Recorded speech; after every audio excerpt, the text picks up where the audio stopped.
Kabanata 2, Ang mga bulong sa dilim. Ang hangin sa inabandunang istasyon ng tren ay mabigat sa amoy ng mamasamasang lupa at pagkabulok. Si Elias, mas lalong nakasiksik sa mga anino, ay pinilit ang kanyang mga tainga, nakikinig sa walang humpay na ungol na nagmumula sa labas ng mundo. Ang paulit-ulit na pagbagsak ng isang malaki at mabigat na bagay laban sa mga dingding ng istasyon ay nagpadala ng panginginig sa kanyang gulugod. Hindi niya iningatan ang pagtingin.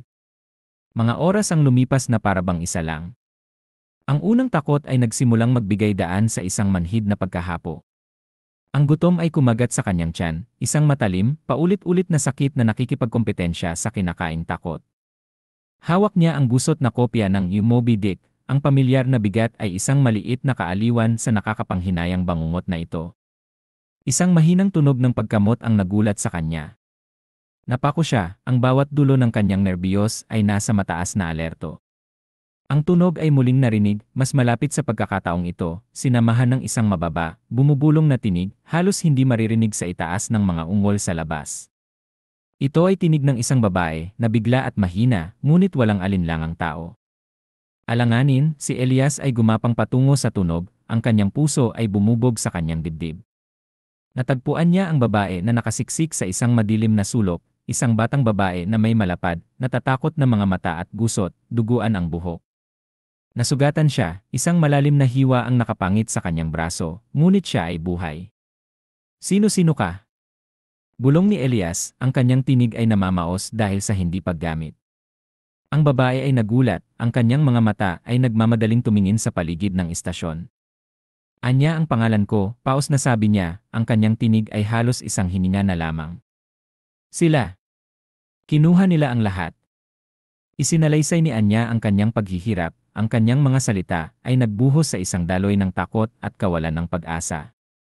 Naglalakad siya pauwi mula sa trabaho nang ang fog ay pumasok, ang katahimikan ay bumagsak, ang mga ilaw ay namatay.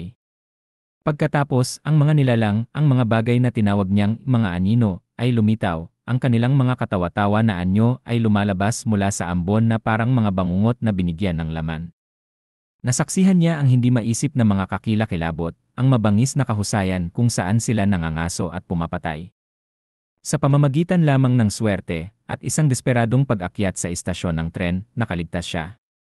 Habang nagsasalita si Anya, naramdaman ni Elias ang isang pagkislap ng pag-asa na nag-alab sa kanyang loob. Hindi siya nag-iisa. Ngunit ang kanilang magkasamang kalagayan ay nag-aalok ng kaunting aliw. Ang mga ungol sa labas ay lumakas, papalapit, na pinuputol ng paulit-ulit na pagbagsak na tila umiikot sa istasyon. Ano sila? Tanong ni Elias, ang kanyang tinig ay halos bulong na lamang. Si Anya ay umiling, ang kanyang mga mata ay malapad sa takot. Hindi ko alam, pabulong niyang sagot, ngunit sila. Sila ay bumubulong. Narinig ko sila. Nagsasalita sila sa isang wika.